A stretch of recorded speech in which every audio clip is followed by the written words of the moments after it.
All right, so happy New Year's Eve, everyone. Last day of 2020. Can you believe it is the last day of 2020? So I did this private live only for me, but I will post it publicly after I finish because I didn't really want to be interrupted with people who may drop in and say hi, or just the people who look and go ahead and back out, because we know we're in the world of, if you don't capture me in 15 seconds, I'll go ahead and go on to the next video. But I've always keep saying that I was going to go ahead and go live and tell my story. So today is the day. How fitting for it to be the last day of the year to go ahead and share this little tidbit. I don't think I'm going into too many details, but there's some key points that I wanted to mention or go ahead and put out there, I guess. So let's see. Well, I am 35. I'll be 36. Was born in 85. And during 85, we all know what happened. It was the big crack epidemic that happened in the 80s. So with that being said, my mom was an addict. Yes, she was, but she had her own troubles of coming up through the family that we have, honestly. So I don't really blame her, but it is what it is. So I'll fast forward to about 5. 5 is when, was I turning 5? Yeah, no, I was about to turn 6, so I was 5. I was 5. My birthday is in March. She was already separated with my stepfather by now when I turned 5, and I remember I was outside playing with the new neighbors. They had a few kids, and she was like, hey, you're gonna stay with the neighbors until I get back from my birthday shopping, is what she told me. So I'm like, all right. She left. It's getting nighttime. She wasn't still back.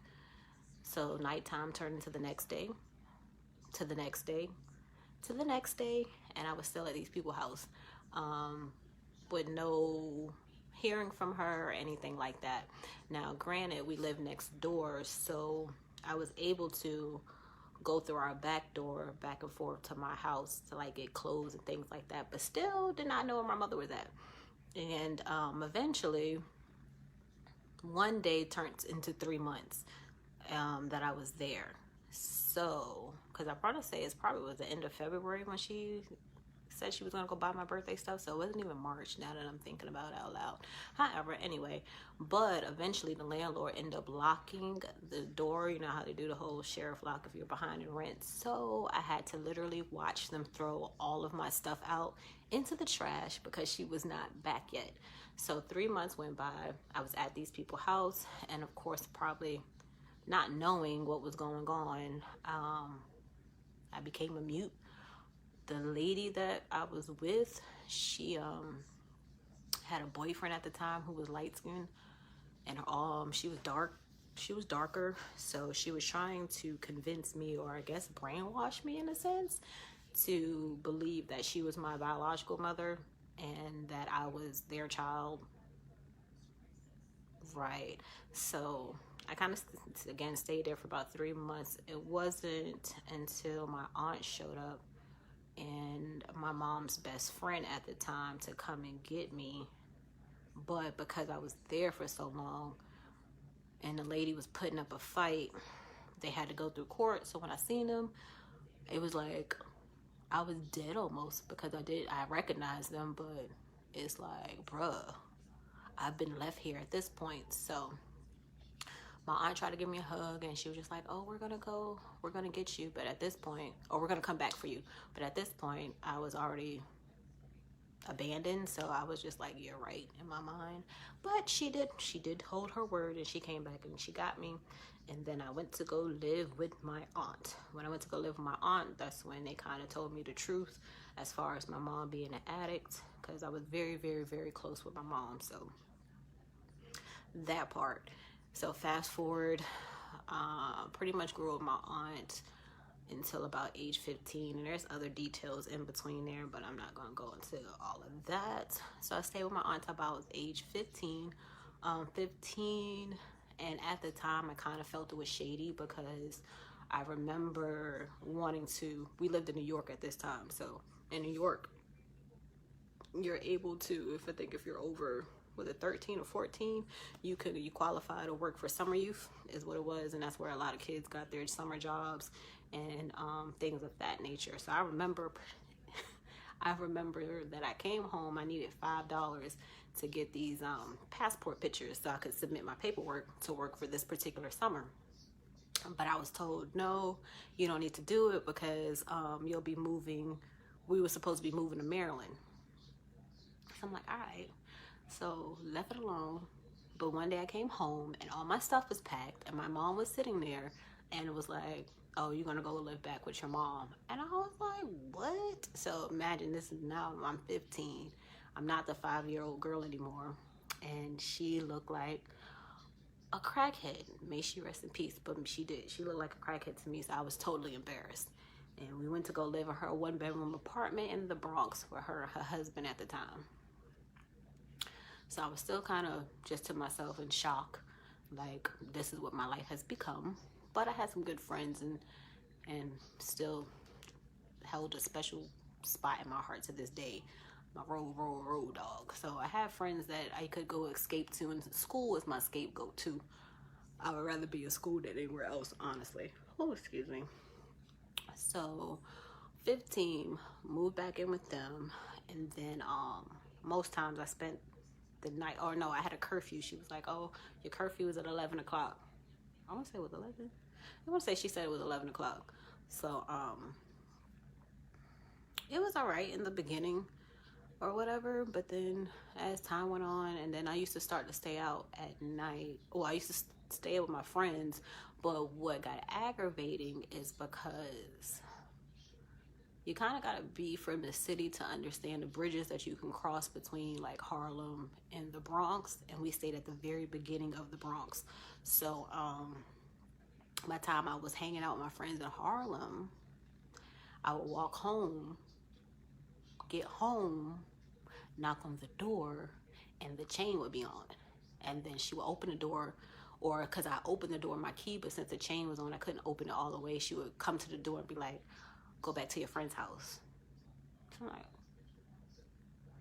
all right. Now, she didn't give me no car fare or anything like that. So again, I was 15, having to walk probably 12 now, if my curfew was like 11.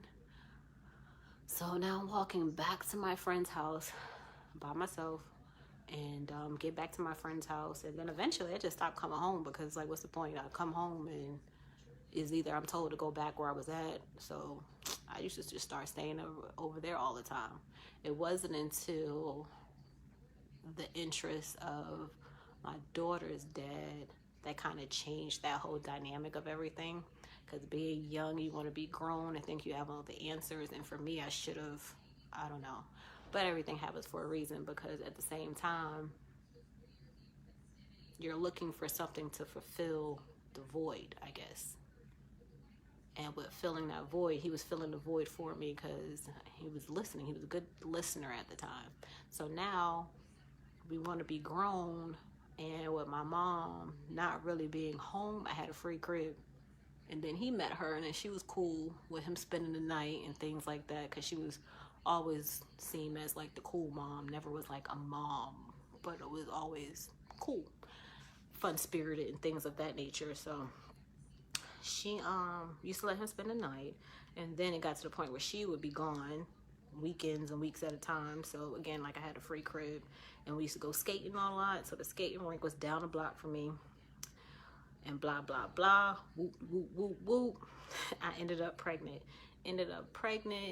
and I didn't even know I was pregnant until about 6 months into my pregnancy.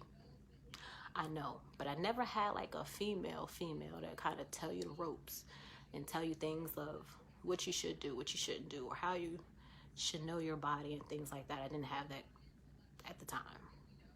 So one day it dawned upon me, like, no girl, something is wrong. You ain't see your monthly in a minute. Let's go to the little teen clinic. So I walked all the way from the Bronx downtown Manhattan, which was like 97th Street. to the teen clinic, and they gave me a pregnancy test, and come back, I was pregnant. And they trying to ask me like, so when was the last time you had your menstrual? I'm like, I'm making up a date or whatever. So now I'm stuck, really not knowing what to do, because I'm like, how are you gonna bring a baby in here? I'm still a baby, honestly, and you have a crackhead for a mom. So I walked around aimlessly. I think I told my best friend, and then I looked up abortion clinics.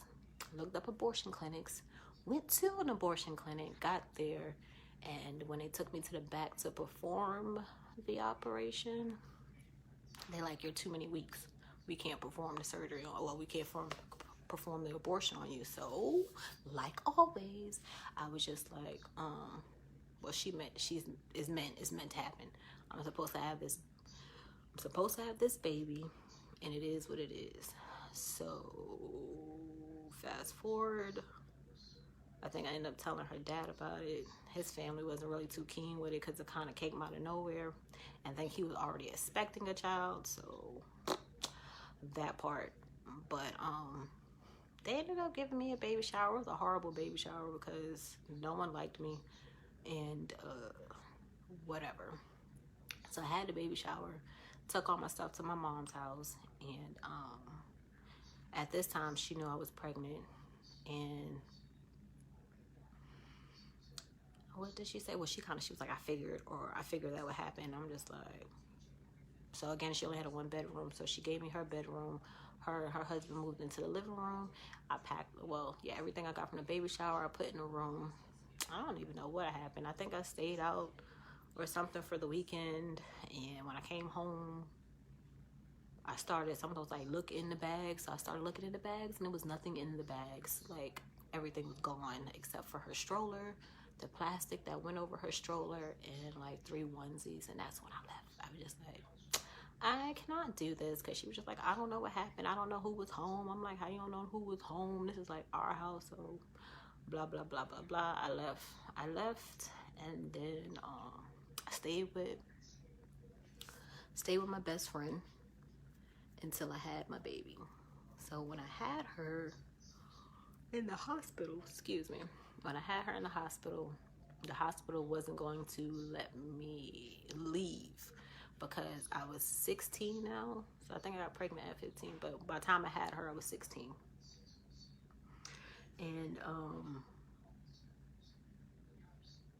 what happened? So yeah, the hospital was like, man, we can't let you take the baby out here without either adult or a legit address or something like that. So I had looked up teen shelters or whatever the case may be. Found the shelter that's in the shopping area of New York, 125th Street. And as I was walking to the shelter, it looked like an abandoned brownstone or something. So I looked at it, I was like, I'm not bringing my child in here. So when I turned around, I ran into her dad's mom, her grandmother. She was like, where the baby at? I was like, I can't get out the hospital. And that kind of settled that. So she took us in, and we stayed there for about a year.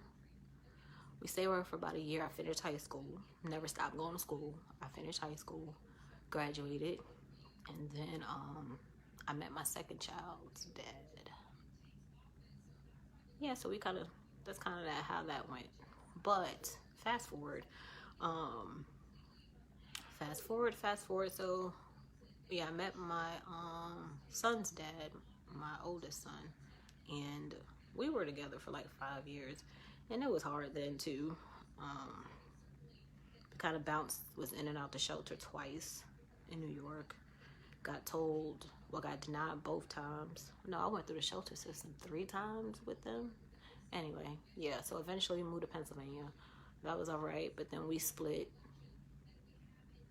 Then we and him split up, and still just young and dumb, but had my third child. Eventually left Pennsylvania. I'm trying to give a watered down version. I'm trying to give a watered down version, but after the split, had my third child, and then I decided to move down south. That was 2011. Moved down south 2011. Everything was all right. I can't complain. But then 2013 hit, and I remember saying I wanted more of God, and it's like my whole world turns upside down. Now, to other people, they're like, oh, she had a mental breakdown. It is what it is. You call it mental breakdown. But anyway, I don't even want to get into too much of details of that. But what made me bring all of this up, honestly, is the fact that I mentioned earlier this week how I was going to clean up my social media because I had them for so long.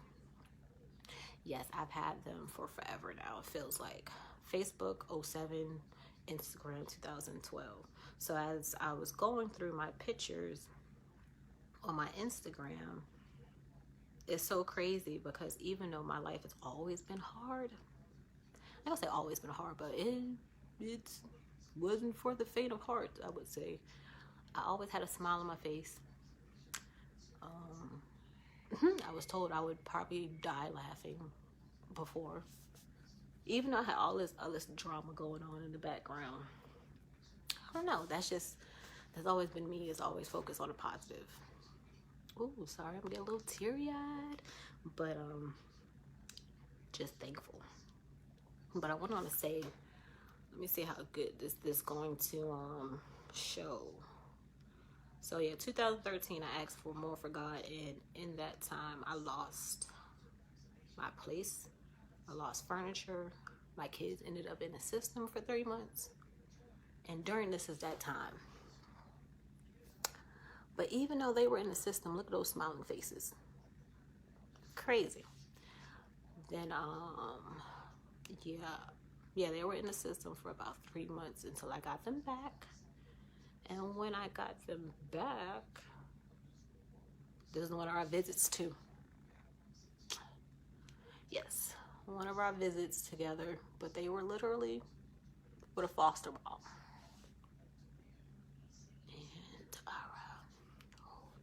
And memories. But after I got them back, it's so crazy because it still wasn't easy. Because after I got them back, we ended up in the shelter, and I just posted that memory about our Christmas in the shelter, but you couldn't tell. I'm trying to find it. Yes, this right here. We're having breakfast, but we were literally in a shelter. Crazy. And it's crazy how my energy of being positive has rubbed off on them. Insane. So that's why I try to tell people, always focus on the positive. Be courteous to people. Be humble. Just be humble. Because you never know what somebody's story is or what they're going through. Regroup, because I don't want to be on here boo-hooing or nothing. It's not a pity party, because trust me, your girl's strong. Not a pity party. But yeah, and as I go through, I always had a smile on my face. So I thank the Lord for instilling that in me, and that I rub it off on other people. And I decided to share that today to help someone along the way that can't see the light, but you are here. You're meant to be here. So don't forget that.